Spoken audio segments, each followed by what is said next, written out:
Very good morning to all of you. How are you? A lot of familiar faces in the class. I hope everybody's doing fine. How many of you have given the exam? Just okay. I believe most of those who have given the exam are watching this online on YouTube. So I welcome you all, those who have given, attempted or not attempted the exam. My name is Aditya and I'll be taking up discussion of economics section. This session will stretch for around 4 hours, I hope, around 4.5 hours, and we are going to take up all the sections one by one. Teachers will come up and they will share their observations about the paper. We'll discuss the questions obviously, and then we'll also talk about broadly what should our approach be, one to prepare and second to solve the questions. So we'll be conducting session on these lines.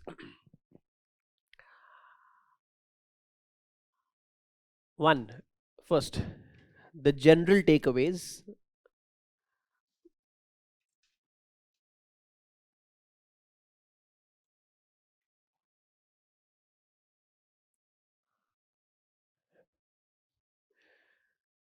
The general takeaways from this paper. We believe, and when I say we, I must qualify this thing. We, the teachers here at Vision IAS, those who have not given the exam, those who have not experienced sitting in that examination hall, the tension whether to attempt or not attempt. Given this disclaimer, we believe that paper was relatively on the easier side as compared to previous few years. We believe that probably this was easier side. Maybe the cutoff goes up. That's just a hunch. That's as in we don't know whether it will go up or not. Maybe the cutoff goes up. We would request all of you to kindly share. There's a Google form. Vision IAS has released a Google form, and I'm sure you would have got the link. And at the end of these slides, I've also put a QR code. So you please scan that QR code, and then you'll be redirected to a Google form. You please fill up there about your performance in the exam, so that the number that we come up with regarding cutoff, that number is a more reasonable number. Otherwise, every number that you come across on some online forums or something, anywhere where you come across key number, this should be the cutoff, they are simply random guesses. There is no sanctity to those numbers. Somebody says 80, 85, 90, 110, whatever number. Each number is as random as the other. There is no database to back those things. Hopefully, when you people fill up your responses as to how much marks are you probably getting in some range, from that at least we can make a reasonable guess probably kis number ke around cut off jani chahiye. But otherwise, other than that, there is no sanctity to a number. First. Second, the nature of this session, the purpose of this session. To whom is this session aimed at? Those who have given the exam and those who are here, those who are watching this video or who simply want answer keys, please download the answer key. They are available on our website. Please download from there. This is not as in where you simply get to know the answer key, iska A, iska B. Ye wo session nahi hai. If you have any doubt in particular question, then please wait for your question to come up. We all will be discussing those questions. If you have any doubt, please do ask. If you think that there is some option that could have been marked, something else which you think is the right answer, we'll discuss those things. So one by one, we are going to discuss. But at its heart, this session is aimed at those who are still preparing.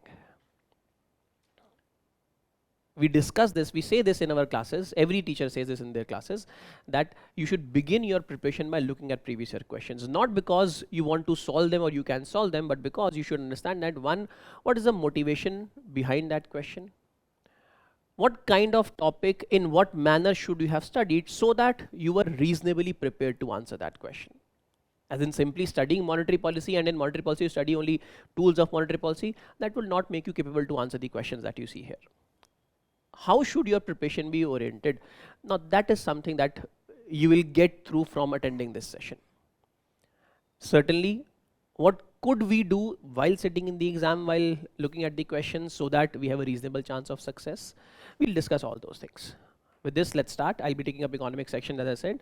There are 15 questions that we have classified from economics. There are around 10 core questions and 5 current affairs questions, but in my opinion, this classification of current and static is quite vague, especially when it comes to economics. I think it's quite vague classification, because every question will have some current element to it, current inspiration to it, and every current question will have some static reference of a concept. तो ये classification करना थोड़ा ठीक नहीं है.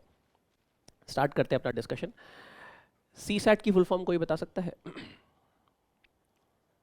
Civil Services Aptitude Test. Aptitude का मतलब कोई बता सकता है? Aptitude शब्द का मतलब क्या होता है? Proficiency in certain specific area. चलो, good. When you think of this word aptitude, it means bent of mind. Do you have aptitude for something or not? Civil Services Aptitude Test. Civil servant बनने के लिए एक कुछ aptitude चाहिए होता है. वो aptitude आप में है कि नहीं? वो aptitude क्या है? One, obviously you need knowledge to solve these questions to become a civil servant. Obviously knowledge is required. But one, merely knowledge is not enough, because you can get only limited amount of knowledge. None of you, none of us. हम 6-7 teacher, यहाँ पे 5 teacher आएंगे और आपके साथ 100 सवाल discuss करेंगे. Exam में तो आप अकेले ही बैठे हो ना, तो मेरे को अपने सब्जेक्ट की नॉलेज होगी, किसी और टीचर को होगी, आपको तो लिमिटेड नॉलेज ही हो सकती है. इवन मेरे को भी लिमिटेड नॉलेज ही है. एग्जाम किस तरीके से हमको अटेम्प्ट करना है, एक एप्टीट्यूड होना चाहिए सिविल सर्वेंट का. वो एप्टीट्यूड क्या है? In your exam there will be many difficult questions, many easy questions, bouncer questions और many full toss questions. Bouncer को हाथ नहीं लगाना है, वेल लेफ्ट करना है, और फुल टॉस को बाहर मारना है. अच्छा बैट्समैन कभी भी खराब बॉल को नहीं छोड़ता, और अच्छा बैट्समैन जो अच्छी बॉल होती है उसको डक करने की क्षमता रखता है. यही डिफरेंस है एक अच्छे बैट्समैन में और नॉट सो अच्छे बैट्समैन में. To have a reasonable chance of success in this exam, meaning to be able to get decent marks which take you to that range that yes, you have some now probability that you are going to qualify. You must not leave, or you must not get wrong any of the easy questions. And be disciplined when it comes to attempting those difficult, confusing questions. वो confusing question में जब तुक्का मारते हो ना, तो वहीं पे सारी गेम खराब हो जाती है तुम्हारी. वहीं पे फिर तुम्हारी ज़्यादा नेगेटिव, फिर आते हो बाद में बोलते हुए कि सर ज़्यादा नेगेटिव हो गए. वो नेगेटिव हो गए, आपने अटेम्प्ट किया था, मैंने थोड़ा ना बोला था आपको अटेम्प्ट करने के लिए. अपने आप को डिसिप्लिन करके रखना है कि क्वेश्चन में अगर लग रहा है कि यार ये आंसर होना चाहिए, ये हो सकता है, रुक जाओ, मत अटेम्प्ट करो सवाल को. पहले सारे आसान सवाल अटेम्प्ट कर लो, देख लो कितने आसान सवाल अटेम्प्ट हो रहे हैं. हाँ, अगर 100 में से 30 सवाल, if you have attempted only 30 questions, तो फिर तो आपको वो तुक्का मारना ही पड़ेगा, क्योंकि 30 पे you are not going anywhere. But at least in the first round of attempting the question paper, in the first round, please make sure that you are attempting only those questions in which you have full confidence in. And if you reach that mark कि भैया मेरे 50 सवाल हो गए हैं उस पहले round के अंदर, पहले पास थ्रू के अंदर, तब आपको फिर कोई पंगा लेने की जरूरत नहीं है कि मैं और भी सवाल पूरे 100. कोई प्राइज नहीं देगा आपको. No one is going to give you prize for one attempting all questions or more questions. No one is going to give you prize for attempting difficult questions, कि भाई ये डिफिकल्ट सवाल था, मेरा सही हो गया. आप केवल ब्रैग कर सकते हो अपने दोस्तों के बीच में, और कुछ नहीं कर सकते हो. तो इसलिए कृपया करके उन सवालों को छोड़ो जहां पे भी कंफ्यूजन आता है. ये अटेम्प्ट करने का तरीका है, कृपया करके अटेम्प्ट इस तरीके से किया कीजिए. So this is civil services aptitude. As a civil servant, you will be working in difficult circumstances where you will have multiple problems at the same time. You will have to choose which problems can you solve, which problems can you afford not to solve. Difficult, but you don't need to solve all those problems. So keep this aptitude while attempting the paper. Nature of questions that we see. Every year when we come here and take discussion, every year we say कि newspaper बड़ा important है पढ़ने के लिए, और इस साल भी मैं वही बोलूँगा, अखबार बड़ा इंपॉर्टेंट है पढ़ने के लिए। जब मैं क्लास में बोलता हूँ तब आप लोग बोलते हो कि यार 2 अखबार पढ़ने के लिए बोल रहे हैं, कि कैसे 2 अखबार पढ़ा जाएगा। जब ये पेपर जो है ये रियलिटी चेक्स होते हैं, while you are preparing, I see most of you are from our current batches, when you are preparing, these papers serve as a shock that brings you back on track. Your preparation will get corrupted because somebody would say कि इस topic में से ये पढ़ना है, when you come across the paper then you know कि यार वो जो आपने सोच रख के बैठे थे ना कि भाई इस टॉपिक के नाम पता चल गया, टॉपिक की प्रिपरेशन हो गई है, इस टॉपिक में क्या क्या पढ़ना है वो यहाँ से पता चलता है। सो पेपर देखना, अटेम्प्ट करना बड़ा इंपॉर्टेंट है जो प्रिपेयर कर रहे हैं उनके लिए।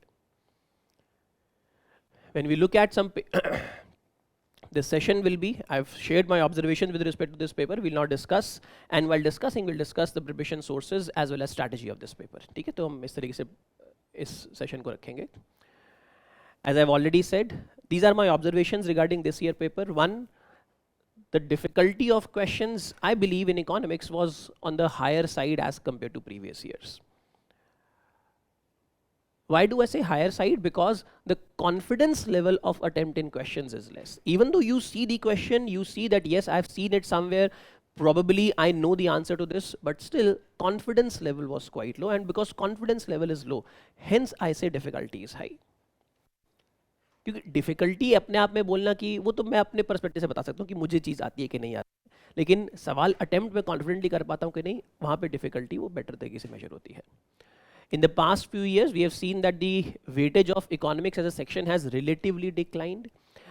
In 2018, 2017, there were around 25 questions of economics. Last year, there were 18 questions. This year, there are around 15 questions. तो थोड़ा सा weightage decline हो गया, फिर भी ऐसा नहीं है कि कम हो गया, खत्म हो गया। 15 सवाल फिर काफ़ी अच्छा weightage है। You want to skip the section, you skip it at an own risk. I'm sure you understand the importance. So, but yes, relatively speaking, the weightage is coming down in last few years. Hopefully, it will go up, or probably it goes up next year or so. The most important topic that I see that has been there since last few years is monetary policy and financial markets. Post 2020 we have seen COVID के बाद से, क्योंकि सब लोग trader बन गए हैं घर पे बैठ के, क्योंकि retail participation in financial markets काफ़ी बढ़ चुका है। Before 2020 retail participation was less and now retail participation is high, so obviously government of India SEBI is concern. हम सवाल जो यूपीएससी पूछते हैं वो क्या है, जो concern us ultimately, and because financial markets are more and more in our lives, therefore questions weightage of this particular section has increased in past few years. Before 2020 you go, you will find hardly one question from financial markets. Normally एक सवाल होता था, एक भी नहीं होता था, लेकिन 2020 के बाद से इस टॉपिक के क्वेश्चंस बढ़ते जा रहे हैं। 2020 में 3 सवाल थे, 2021 में 3 सवाल थे, 22 में 2 सवाल थे, 23 में 3 सवाल थे। इस बार भी many questions have element of financial markets, so therefore this topic has become really important. As in, one thing that has come up and come up in a very big manner is this topic, financial markets, and monetary policy has always been important.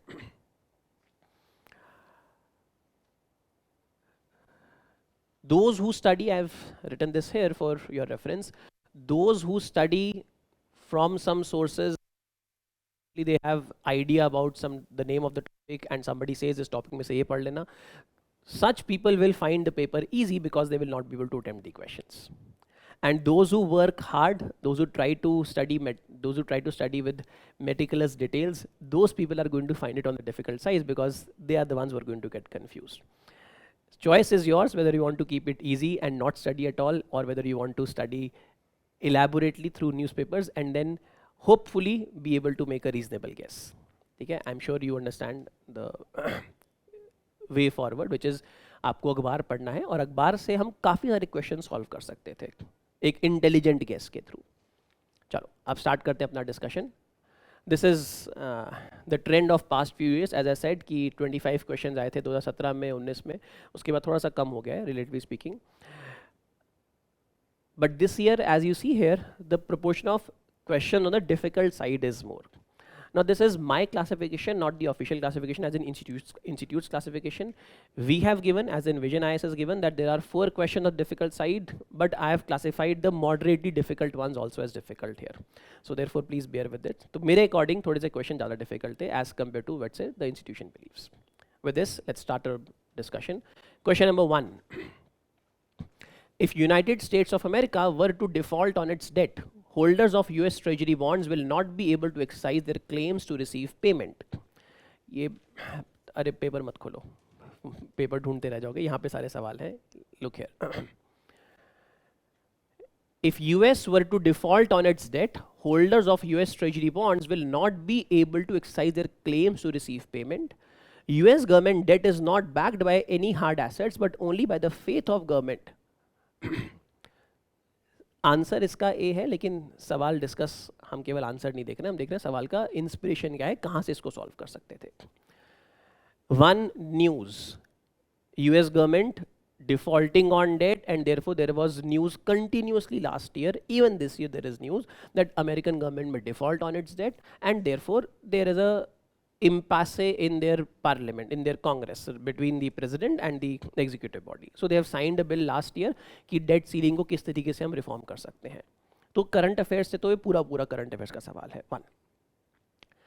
More importantly, where do you read these things? As in not merely in newspapers, where do you come across these things? 1, you'll come across these things in your money classes. जब आपको पता चलेगा money क्या है, कागज का टुकड़ा, मैं धारक को 100 रुपये देने का वादा करता हूँ, कागज के टुकड़े को हम एक पैसे कितना इस्तेमाल करने हैं. अब उस मनी के पीछे किस चीज़ की गारंटी है? उसके पीछे गवर्नमेंट बॉन्ड्स की गारंटी है. गवर्नमेंट बॉन्ड के पीछे किस चीज़ की गारंटी है? गवर्नमेंट बॉन्ड के पीछे केवल विश्वास है, ट्रस्ट है और कुछ नहीं है.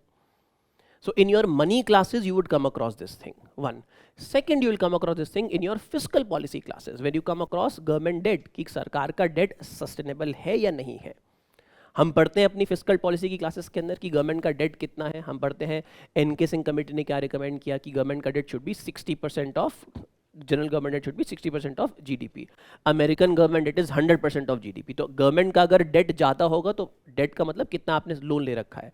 अगर लोन आपने ज़्यादा ले रखा है मतलब वापस करने की क्षमता, you have less capability to repay that money. So this question has all over been in news.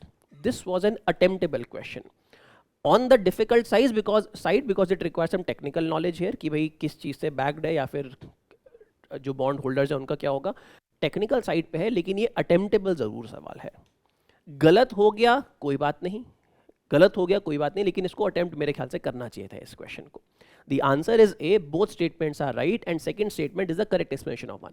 If American government were to default on its debt, default का मतलब क्या होता है कि आप वापस करने की क्षमता में नहीं हो, and American government was to default on its debt, holders of US Treasury bonds will not be able to exercise their claims to receive payment. In fact, default की definition ही यही है.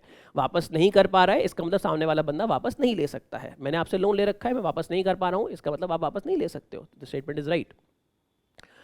US government debt is not backed by any hard assets but only by faith of the government. Adani जी गए bank में पैसा लेने के लिए, क्या बैंक उनको केवल इस फेथ पे पैसा दे देगा कि अडानी जी पैसा वापस कर देंगे, बड़े आदमी है? Bank is going to take some assets in return as security when bank lends to Adani ji. But when government borrows, governments across the world borrow, they are not giving some asset कि वो gold गिरवी रख देंगे bank में या लोगों के पास कि keep this thing as a security and then we lend money to us.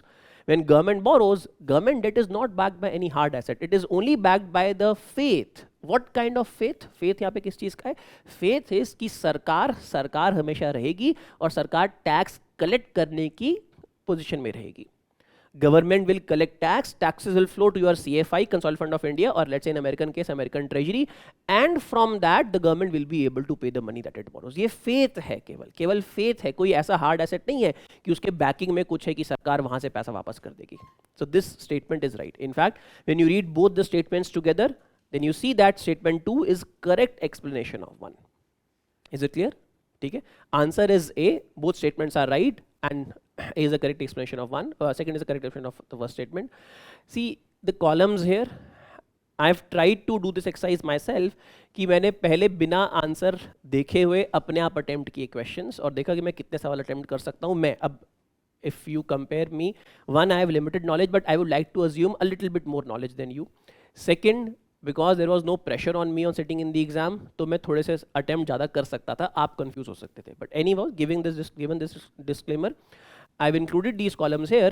I've tried to find out कि एक section जो है कहाँ से answerable है, क्या चीज़ आपको required थी, किस topic से हम पढ़ते हैं, difficulty level according to me, and confidence when I'm marking the answer. Out of 5 I've given these scores, and then last में हम sum up करेंगे, average निकालेंगे कि average paper की difficulty कितनी थी और average confidence level मेरा कितना था सवाल attempt करते हुए. So I gave the answer A. Answer happened to be turned out to be A as well, as in that it was what we believe is the answer. So this is the question number 1. सबको clear है? चलो आगे discuss करते हैं. Let's move to the next question.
Syndicated lending spreads the risk of borrower default across multiple lenders. The syndicated loan can be fixed amount, lump sum of funds, but cannot be a credit line. Now, again, this requires specific knowledge from banking topic, but still, this is something again commonly seen in news. You might not come across the word syndicate, you might come across the word common lending, या फिर you might come across the word कि banks एक साथ मिलके जब lend करते हैं उसको बोलते हैं syndicate lending. When you look at these news of NPAs, तब आप NPA के economics again कहाँ से पढ़ोगे इस साल के बारे में? क्लास में शायद ही कभी इस्तेमाल किया जाएगा ये टर्म कि सिंडिकेट लेंडिंग क्या होती है, या क्लास में कभी शायद ही बताया जाएगा कि क्रेडिट लाइन या फिक्स्ड अमाउंट सिंडिकेट लोन इस टाइप का होता है. मेरे ख्याल से किसी क्लास में नहीं होगा कि बड़ा स्पेसिफिक चीज़ है ये चीज़, but still I believe there is an attemptability to this. Why? Because this is something that is commonly in news. When you come across NPA articles, जब आप NPA के बारे में पढ़ते हो अखबार में, तब आपको वहाँ पे पता चलता है कि मान लेते हैं SBI has given loan to somebody, and one risk aspect of that is SBI was the only lender of that person. If SBI is the only lender, that means पूरा का पूरा risk SBI के ऊपर है ना. अगर SBI ने, again let's take example of Adani ji, if SBI lends money to Adani Enterprises, that means SBI is the only entity exposed there. Versus if SBI के साथ Bank of Baroda, PNB, HDFC, ICICI Bank, these 5 banks together, had they given money to Adani Group, that means risk would have been spread across these 5 people. This is syndicated lending, and it is done to spread risk. Why do I say it is in news? Because RBI की guideline है. Guideline क्या है कि 50 करोड़ से ऊपर का कोई भी लोन होता है वहाँ पे necessarily 2 lender कम से कम होते हैं. मतलब एक lender अकेला नहीं दे सकता 50 करोड़ रुपया. Adani ji comes to SBI to borrow 1000 crore rupees, necessarily there has to be more than one lender. SBI अपने आप दे सकता है 600 करोड़ 700 करोड़ रुपए दे सकता है, लेकिन जहां पे भी लोन की वैल्यू 50 से ऊपर होती है, यू रिक्वायर, अब this limit keeps on changing from time to time, but जहां पे भी लोन 50 से ऊपर का होता है, you require a second lender as well there, right? So this is syndicated lending. So statement 1 is right. Statement 2, syndicated loan can be fixed amount, lump sum of funds, but cannot be a credit line. No, it can also be a credit line. ये obvious सी चीज़ है, इसको आप rule out कर सकते थे. Credit line का मतलब क्या होता है? Line of credit or credit line is that when I say that you can borrow this much amount of money, I am not lending to you at this moment, but I am simply allowing you. अगर आपको requirement होगा तो पैसा withdraw कर लेना. That is called as line of credit. I say that मैंने आपकी एक LC open कर दी है, आपकी line of credit open कर दी है of let's say $1 billion. That means whenever you need money, you can withdraw up to $1 billion. That is what line of credit is, and certainly syndicate lending line of credit को भी कर सकती है. So statement 1 is right, 2 is wrong. So answer becomes C. Statement 1 is correct, second is wrong, answer is C. So this is this question. On the difficulty side, I believe it was easier and confidence was also high. I think it should have been attempted by you. Digital currency. This is amongst those easy questions that were asked this year. Straightforward questions, again has been in so much news. बार बार तुमको पता चलेगा अखबार पढ़ने का importance क्या है. Central bank digital currency, it is a sovereign currency issued by RBI in alignment with its monetary policy. Yes. It appears as liability on RBI's balance sheet. Yes. Currency appears that if you have seen NCRT only, NCRT में तुमको RBI की balance sheet दिखती, वहाँ पे दिखते assets, liability, and currency in circulation is on the liability side. And currency circulation can be cash, can be digital currency, any kind of currency will be liability of RBI. क्या लिखा है currency note के ऊपर अभी बताया ना? मैं धारक को 100 रुपये देने का वादा करता हूँ, और वादा किसने किया है? वो आरबीआई गवर्नर ने कर रखा है. तो आरबीआई गवर्नर की आरबीआई की लाइबिलिटी हो गई ना, तो आरबीआई की बैलेंस शीट में it will be seen on the liability side only. So it appears as liability of on RBI's balance sheet. It is insured against inflation by its very design? No. Currency cannot be insured against inflation. Inflation happens and currency simply, there's a fiat value, there's a nominal value written there कि भाई ये 1 रुपए का है, 2 रुपए का है. So it can't be insured against inflation. So option 3 is wrong. It is freely convertible against commercial bank money and cash? Yes, it is. Let me remind something. जब हमारा अभी थोड़ा टाइम पहले सेशन हुआ था, 7 years का session हुआ था, when we discuss 7 years prelims. In that session I had told, there was a much bigger audience there, then in that session I had told that CBDC के ऊपर सवाल बनता है, आना चाहिए एग्जाम के अंदर. और मैंने ये भी बताया था कि एक काम करना, सब लोग घर पे जाके अपने अपने बैंक की एक डिजिटल मनी की ऐप आती है. हर एक बैंक की अपनी अलग अलग ऐप है. एक्सिस बैंक की है, एचडीएफसी की है, आईसीआईसीआई बैंक की है. एक तो उनकी बैंकिंग ऐप है और एक उनकी डिजिटल मनी की ऐप है. सो load that digital, install that digital money app in your phone and see that what that digital money is. 10 रुपये डालो उसके अंदर, देखो भी कैसे काम करता है वो डिजिटल मनी. तो you should have seen these things. Again install करी नहीं करी, but this topic was in news all over. Attemptable, easy question, should have, मतलब ये सवाल सही होना चाहिए था और अटेम्प्ट भी करना चाहिए था. Statement 3 is wrong, remaining all statements are right. Answer is D. All right, next question. India does not import apples from United States of America. In India, the law prohibits import of GM food without approval of competent authority. This is kind of general knowledge. यहाँ पे आप one elimination कर सकते थे. अगर आपने big basket से, milk basket से, किसी भी ग्रोसरी से आपने फ्रूट्स ऑर्डर किए हैं, तब आपको ऑलरेडी पता होता है इसका आंसर कि when you look at apples, grapes, वहाँ पे आपको दिखता है एप्पल कैलिफोर्निया, एप्पल न्यूजीलैंड, इस टाइप से आपको दिखता है. तो yes, we certainly do import apples from USA, there is no doubt about that. So we do import apples. तो statement 1 is wrong. If statement 1 is wrong, आप eliminate कर सकते हो इस चीज़ को, आंसर आपका आ जाएगा. ठीक है. अब ये अगेन, अब इसका मतलब ये नहीं कि तुम घर पर जाके सोचो कि big basket become the source of preparation. ये जनरल अवेयरनेस है. जनरल अवेयरनेस, अपने आसपास की चीज़ों के बारे में अवेयर होना, वहाँ से आप इस सवाल को कर सकते हो. Again very easy question, attemptable, sitting duck question. ये वो फुल टॉस है, ये वाला और पिछला सवाल जो कि आपको मारना ही मारना था बाहर. ये अटेम्प्टेबल सवाल है. Okay, next move on the next one. Recently, Venezuela has achieved rapid recovery from its economic crisis and succeeded in preventing its people from fleeing, immigrating to other countries. I'm sure that you should be able to attempt this thing. पहला statement पढ़ो. अखबार पढ़ रहे होगे तो हर 5वें दिन अखबार में इंटरनेशनल सेक्शन के अंदर आता है कि वेनेजुएला के अंदर ये क्राइसिस चल रहा है. All of you are on social media. I'm expecting. I'm not hoping, but at least I'm expecting. And you'll be spending a lot of time on Facebook, Twitter, Instagram, etc. And when you come across posts there, you will always see that there is some, आपको कोई ना कोई Venezuela की post मिल ही जाएगी वहाँ पे कि Venezuela is a country in crisis, people are fleeing Venezuela, then there is lot of law and order mayhem going on in Venezuela. Venezuela has achieved rapid recovery from economic crisis? No, it is in economic crisis. You come across news of inflation, Venezuela has 500% rate of inflation right now. Venezuela said that we are going to allow use of these cryptocurrencies in our transactions in our country, meaning the country's currency has completely lost its value. People have no trust in country's currency. तो ये तो हर 5वें दिन आप international section of newspaper में पढ़ रहे हो इस चीज़ को. It has not recovered, it is in crisis right now. Statement 1 is wrong. Statement 2 अगर आपको नहीं भी कर सकते हो. You might be thinking कि वेनेजुएला के पास लार्जेस्ट रिजर्व तो नहीं होंगे, हो सके तो सऊदी अरेबिया के पास होंगे. तो you might be thinking about this thing कि you are confident in this part and not in this part. Hence, many of you would have gotten this question wrong.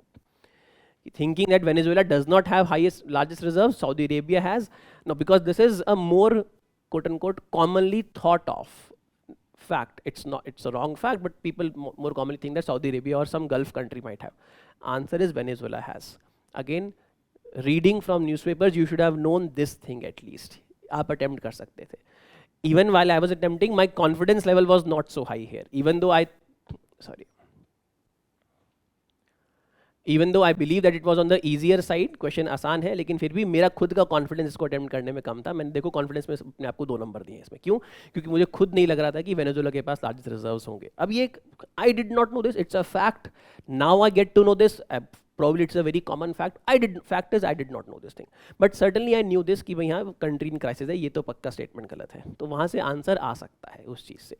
If you have not attempted this is the question as I see. Confidence level यहाँ से समझ में आता है. Confidence level का purpose क्या है, ये मार्क करने का, ये चीज़ यहाँ पे दिखाने का purpose is that I found it a little bit less confident to attempt this question, but still I went ahead and attempted this question. Maybe you people attempted it, got it wrong. Don't bother too much about it. Don't bother कि अगर गलत भी हो गया इस पर चिंता करने की बात नहीं. लेकिन जो अभी पहले 2 हमने सवाल डिस्कस किए, कुछ सवाल डिस्कस किए, वो गलत नहीं होने चाहिए. ठीक है, वो ही डिफरेंस है, वही एप्टीट्यूड है जो मैंने तुमको बताया है. Let's move on to the next one. With reference to Digital India Land Records Modernization Program, consider the following statements. To implement the scheme, central government provides 100% funding. Under the scheme, cadastral maps are digitized. An initiative has been undertaken to transliterate records of rights from local language to any of the languages recognized by Constitution of India. This is a topic that we discuss in land reforms part of our economics classes. And at the same time, mostly what we say is, because this is purely current affairs part, therefore mostly what we do is we say that you should read this from your PT 365, main 365 और monthly current affairs, क्योंकि ये current affairs का ज़्यादा part है. Land reforms क्या है ये हम जरूर बताते हैं, लेकिन ये वाला पार्ट जो है हम करंट अफेयर्स के अंदर जरूर कवर करते हैं. Because this program has been going on since long, I think 10-8 years now, and this program has been repeatedly there in news.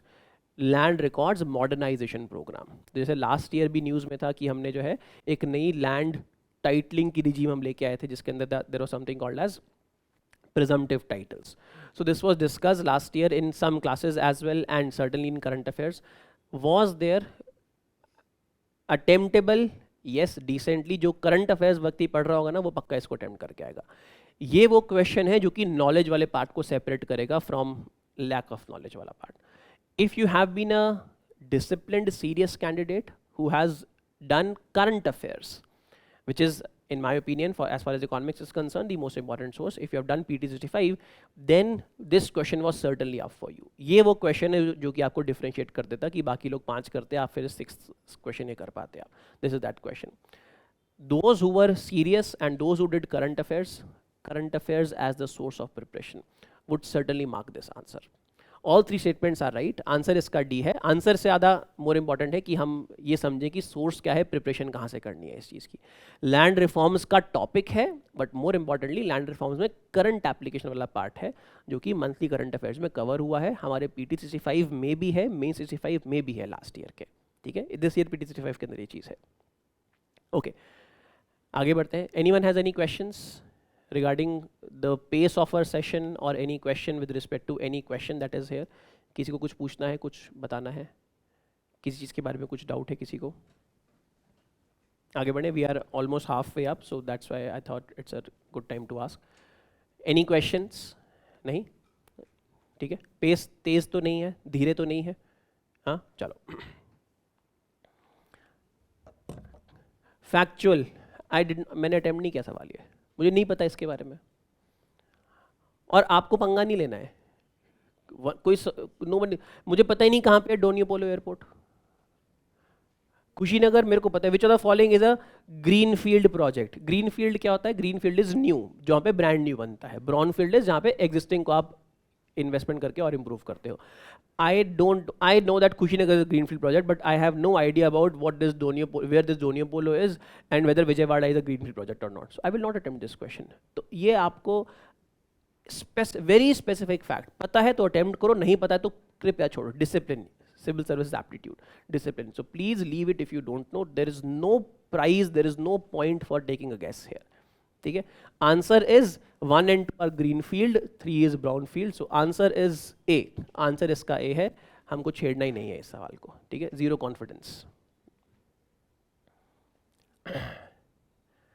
Alright, This question, there is a little bit of, and there is a little bit of, let me say, ambiguity with respect to answer of this question.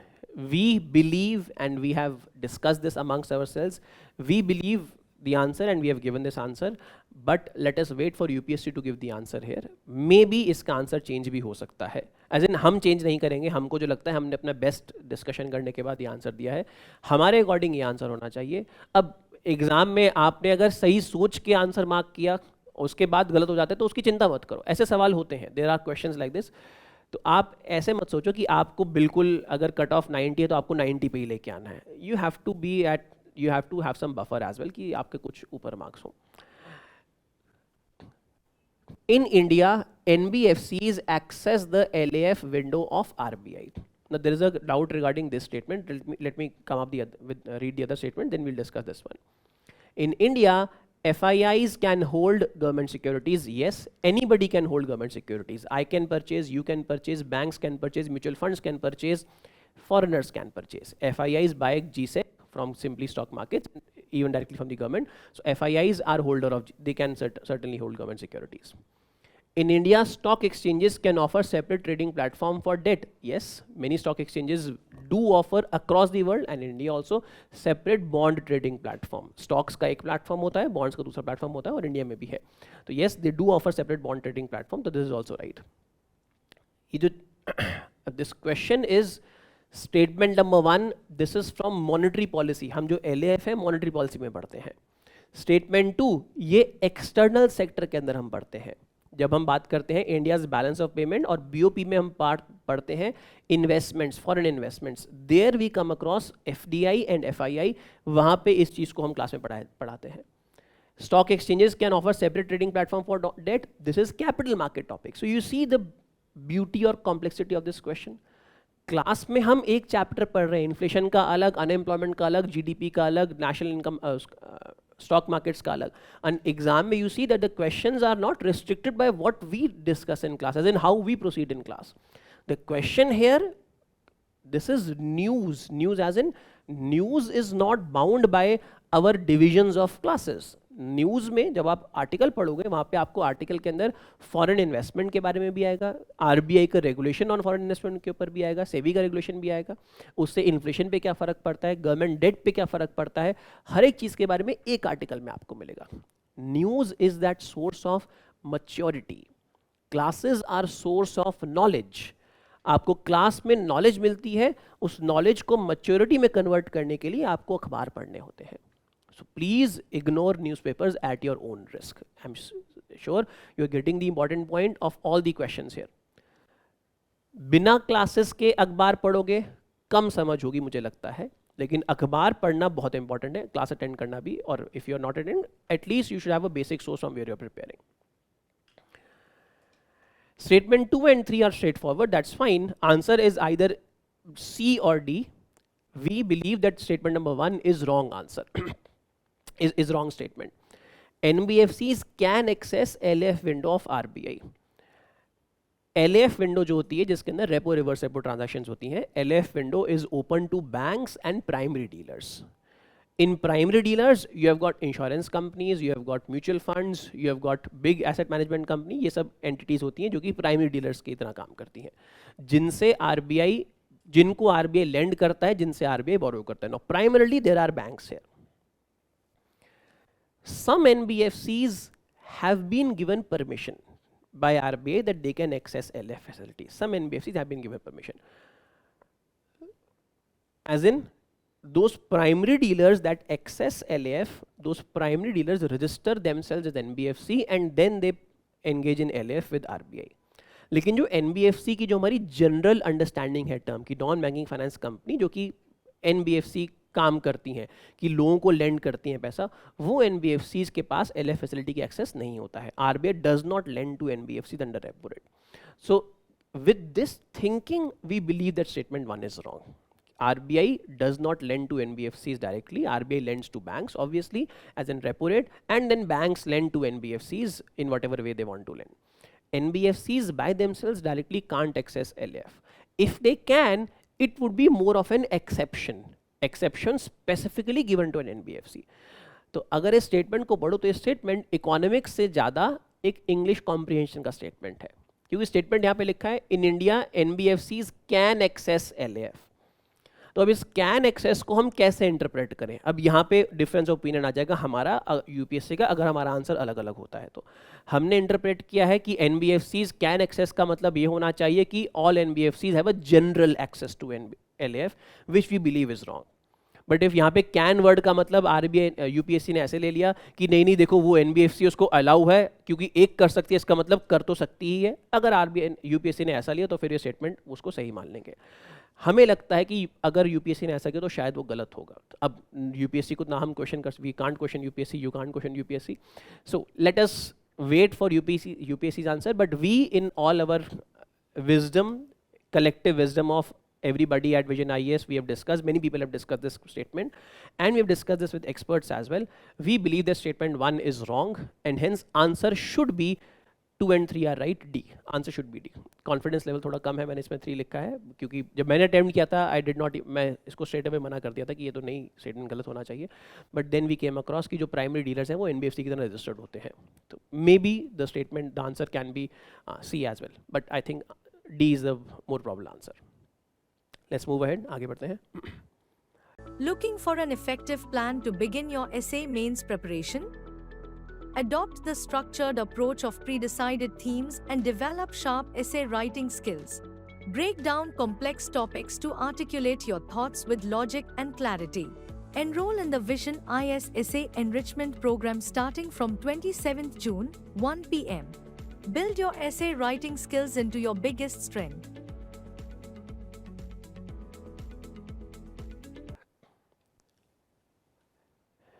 In India, which of the following can trade in corporate bonds and government securities? Corporate bond और GSEC में कौन trade कर सकता है?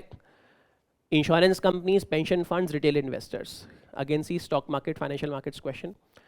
Who can trade in corporate bonds and GSEC? Insurance company, pension fund, retail investors, all of them can trade.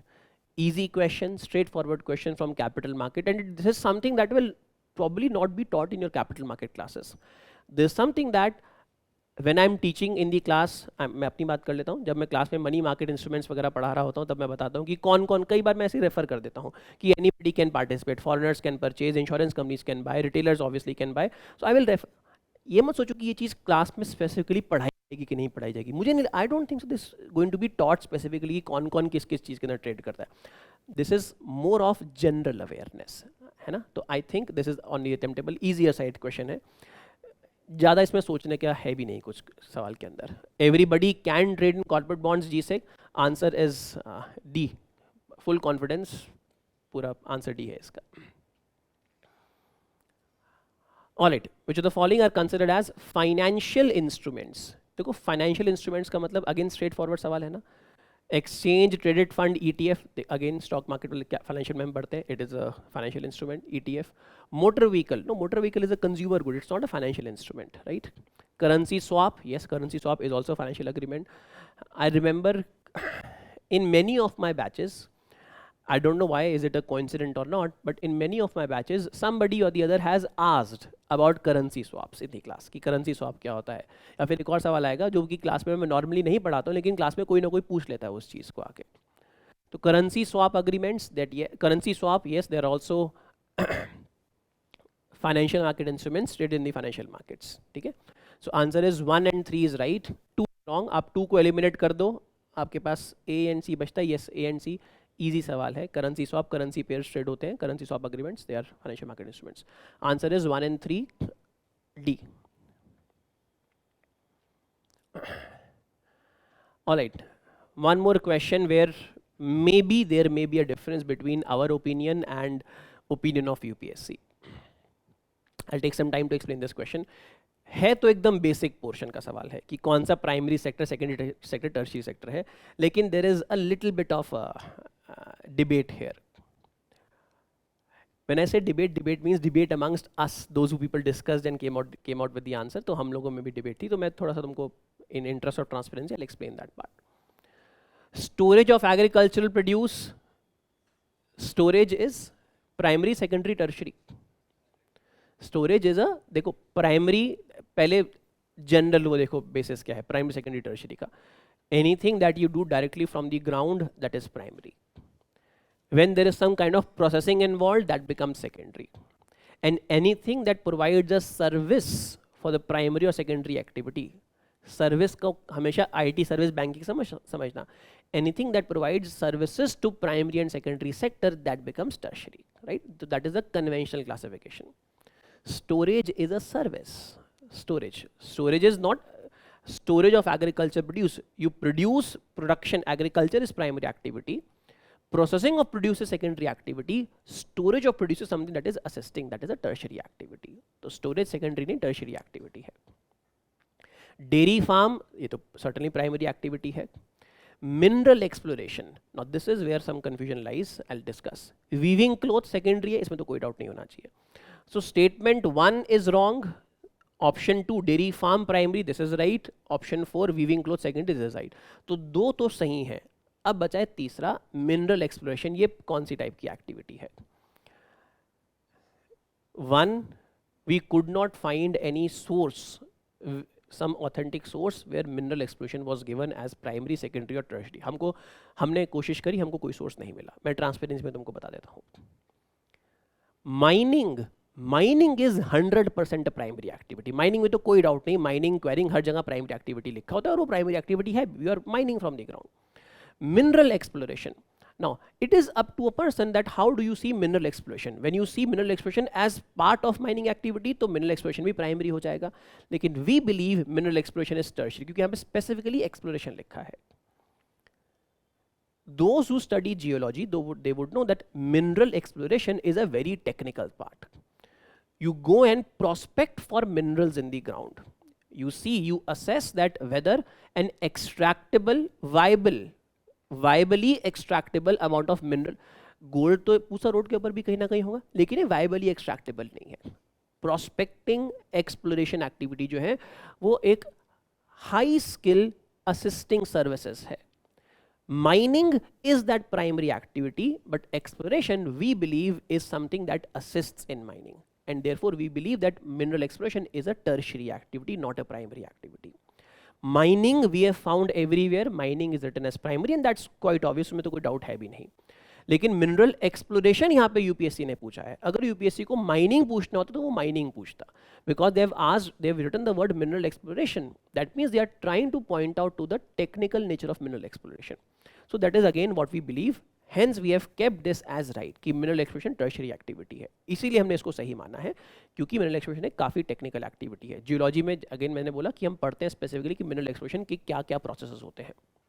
So I think it's a tertiary activity, not a primary activity.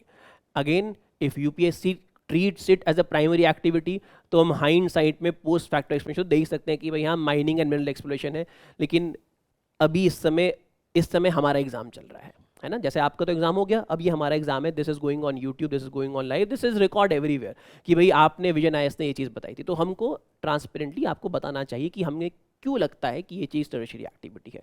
That is what our thinking is, right. So this is tertiary according to us. So 2, 3 and 4 should be right. So answer should be C.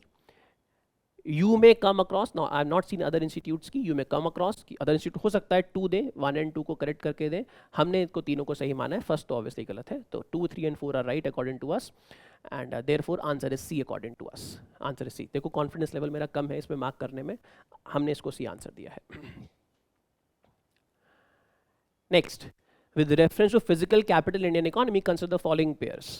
Now we discussed this when we discuss capital goods in the class, but this is not exactly capital good. This is more of business commerce capital कि वहाँ पे हम capital किस चीज़ को मानते हैं.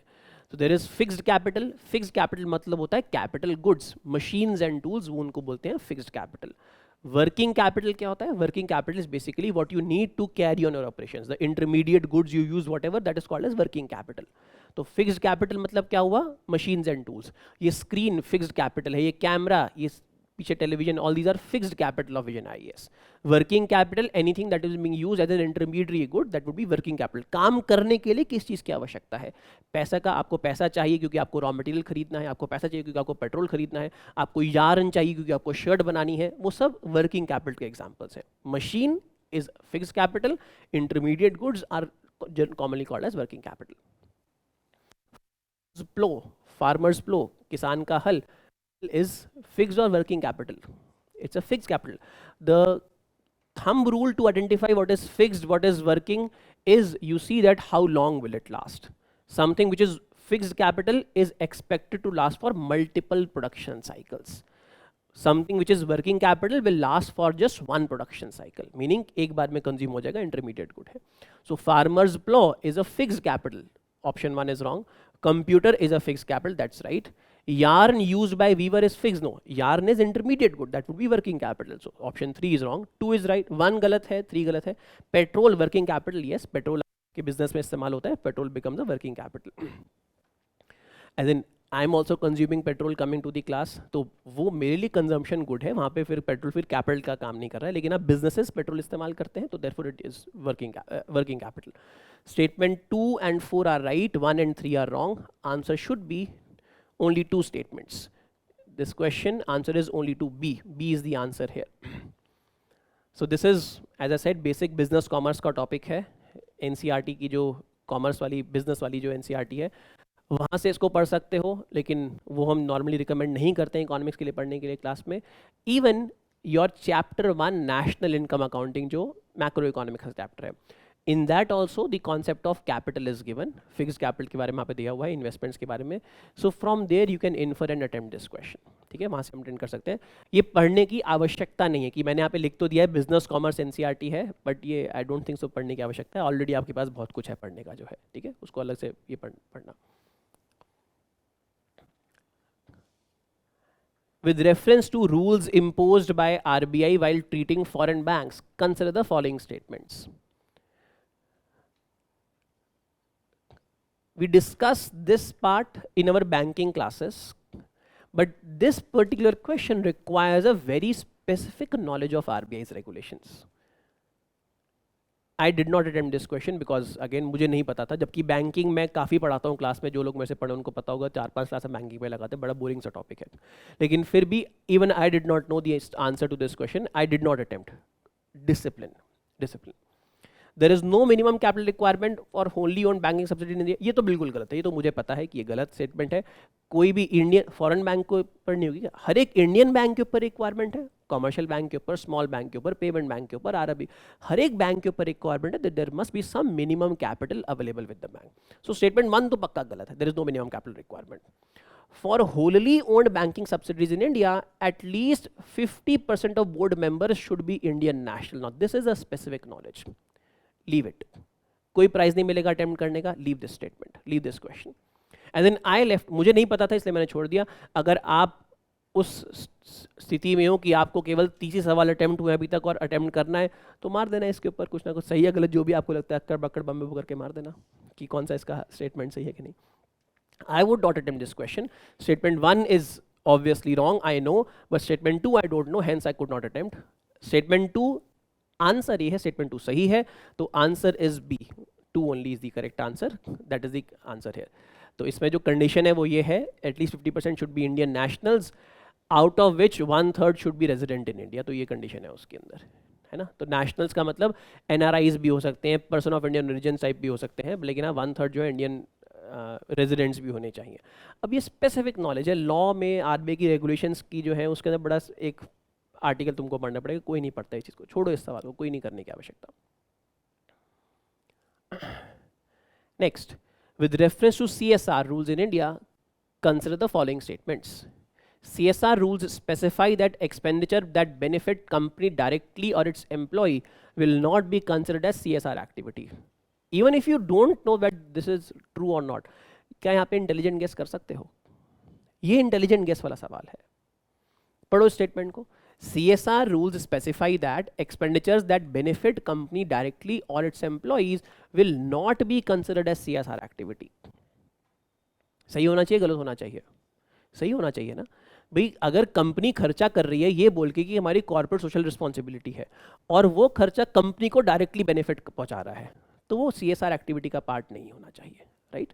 So this statement should be will not be considered. This statement should be a correct statement. CSR rules do not specify minimum spending on CSR activity. ये knowledge है, पता होना चाहिए. They have to spend a minimum of 2% of their average net profits 3 years. पिछले 3 साल में आपका average profit कितना था, उसका 2% वैल्यू आपको स्पेंड करना ही करना है. तो there is minimum requirement there. Again, even though it is a specific knowledge, but it is, I believe, common specific knowledge. This is usually there, reported also in newspapers. This is usually there. I think you should know this thing. Even if you don't know, कोई बात नहीं, चिंता की बात नहीं. अगर नहीं attempt करना, इस सवाल को छोड़ सकते हो. 15 में से अभी तक हमने 2 सवाल पहले के छोड़े हैं, और ये तीसरा सवाल अगर आप छोड़ना चाहते हो, छोड़ सकते हो इस सवाल को. Statement 1 is right, 2 is wrong, answer is A. That is what the answer to this question is. A. Alright, I think this is the last question. With reference to Indian economy, collateral borrowing and lending obligations are instruments of CBLO, collateral borrowing and lending obligations. I think somebody in your batch asked this question. CDO, collateral debt obligation. RB6, right? You RB5, sorry. Somebody from RB6 asked this question in the class. Collateral debt obligations. Achha, in your batch it's still not covered. Capital market abhi nahi hua hai.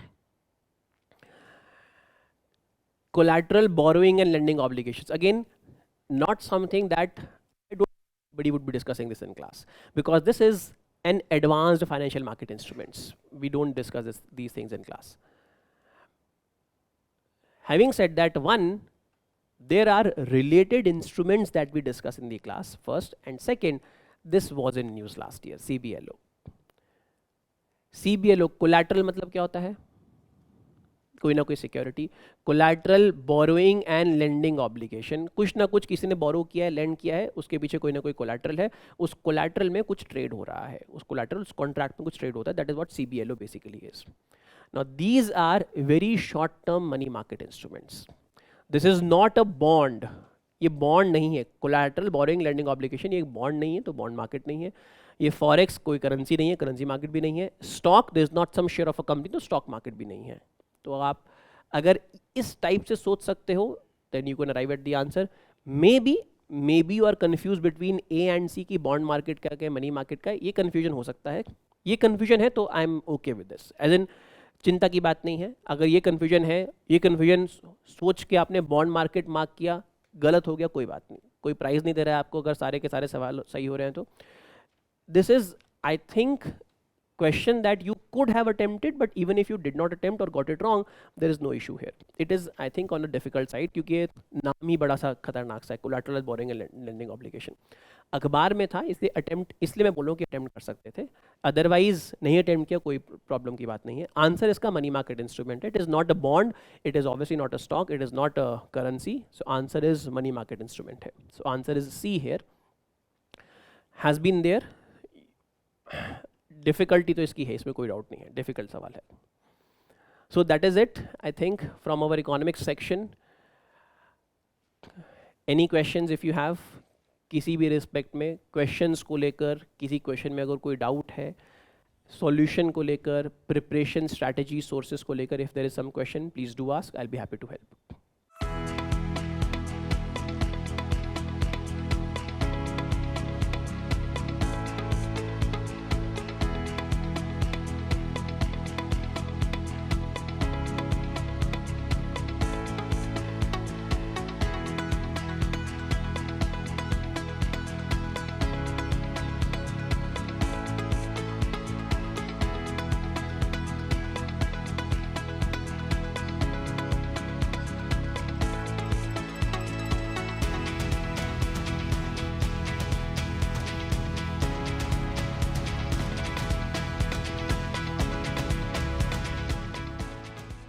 Anyone has any questions? हाँ जी बोलो.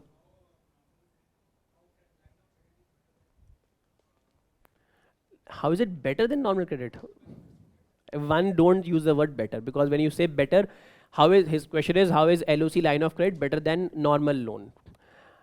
Don't use the word better, because better is opinion, somebody's opinion. You want to ask how is it different, then I can answer that question. Different कैसे line of credit as compare to other, वो simple सी बात है. In case when I lend to you, I will give you lump sum amount at the same at this instance, versus when I open an LC for you, I will allow you that depending upon your requirement you can withdraw the amount from your loan account. So that is beneficial. If you want to use a word, तो better के case में ये है कि better में आपको जब LOC होती है या लाइन ऑफ क्रेडिट होती है, आपको बार बार नहीं जाना होता है बैंक के पास लोन लेने के लिए. Let's say I have a big project that requires $10 billion, तो अब बैंक मेरे को एक बार में $10 बिलियन तो लेंड नहीं करेगा. बैंक कोड से जैसे जैसे आपका प्रोजेक्ट बनेगा वैसे वैसे हम आपको लेंड कर देंगे. तो उस केस में बैंक आपको LOC ओपन कर देता है, that you need money, you withdraw money, as in we are opening your loan account in that which has $10 billion, you withdraw money as and when you need. तो इसका मतलब आप एक बार में जैसे 10 मिलियन बोरो कर लिया आपने, 1 बिलियन बोरो कर लिया, तो आपने जितना बोरो किया है उतने भी आपको इंटरेस्ट पे करना पड़ रहा है, ना कि पूरे के ऊपर इंटरेस्ट पे करना पड़ रहा है. तो उस सेंस में बेटर हो जाता है. ठीक है, एनीथिंग एल्स बोलो. सर मैंने देखा था कि RBI का कोई 2009 का सर्कुलर था, तो उसमें शायद लिखा हुआ था स्पेसिफिकली कि NBFC LAF को एक्सेस कर सकती है. अगर ऐसा है, RBI का कोई सर्कुलर है जहाँ पे NBFC को ऐसा लिखा हुआ है, वन हमें नहीं मिला ऐसा. पुराना है काफी. नहीं, 2009 का भी है तो क्या हो गया, अगर उसका कुछ रिव्यू नहीं हुआ होगा तो फिर वो सर्कुलर सही हो जाता है. अगर ऐसा कोई सर्कुलर है जहाँ पे लिखा है कि RBI ने अलाउ किया है NBFCs को, सेम बाई जनरल स्टेटमेंट लिखिए, तो then our answer will become wrong, then that statement becomes then right, that NBFCs can access. Again, one, we have not seen such a circular. We try to find out. हमको नहीं मिला, हमने अपनी तरफ से तो मेहनत करी थी. अगर आपको मिला तो शायद फिर वो ठीक चीज़ होगी. Again, I would say NBFCs, if allowed by RBI, they can access, but that is kind of a exception, not a general rule. So the general rule is NBFCs are not normally given this access of LAF. So we have taken this general rule in consideration when we have given our answer. कि in general NBFC को allowed नहीं है. 50 NBFC country में operate करती हैं और वो RBI के पास LAF एक्सेस करने नहीं जा सकती हैं. केवल कुछ NBFC जिनको RBI स्पेसिफिकली अलाउ करता है, only they can go. So again as I said, it is less economics question, more of English language comprehension question, कि हम NBFCs कैन एक्सेस को किस तरीके से इंटरप्रेट करते हैं. क्या हम ये मानते हैं कि जनरल रूल देखना है हमको यहाँ पे, या फिर हम एक्सेप्शन को सही मान के, एक्सेप्शन को मान के मान सकते हैं कि भाई हाँ, because one can therefore NBFCs can. तो it is more of, as I said, English language comprehension question. Fine. और anything else? No? So with this, I'm ending this session. I hope you are able to get what was required, which was not the answers basically. Answers to आप answer key से देख लेना. More important takeaway is that how should you prepare? How should you, one, approach your preparation, and second, how should you approach the question? That is what our main idea is. I would request all of you to please scan the QR code or go to this link and then fill up that form to down about your marks, so that we can have a reasonable estimate about कि cut off कितनी जानी चाहिए और लोगों का performance कैसा रहा है. तो आप ये कर सकते हो, यूट्यूब पे जो देख रहे हैं वो इसको स्कैन कर सकते हैं. One. Second, as I said, the core way of attempting the question or being prepared for this exam is you come to the classes, you study, you go back, you read from newspapers, you ponder over them and then discuss in the classes. वो जो discussions है class के अंदर जो हम करते हैं, जिसमें वन, एक assumption है कि आपने क्लास में बेसिक चीज़ें पढ़ी हैं. सेकंड, आपने जो है अखबार जाके घर पे पढ़ा है. वो जो डिस्कशंस हम क्लास में करते हैं वो की प्रिपरेशन का पॉइंट होता है. Those of you are my students, other teachers also, we always encourage discussions in class. बिना डिस्कशन के आपकी जो क्लासेस का जो आप टेक अवे करते हो वो बहुत कम रह जाता है. Simply by sitting in class you are not going to be able to answer questions. Come to the classes, read, then discuss in the classes. That is the best way to be prepared for this exam, right? So with this, I'll end my session. Take care, everybody. All the best to those who have given exam this year, those who are giving next year. Please make sure that your preparation comes back on track if it is not there already. Fine? Take care. Bye-bye.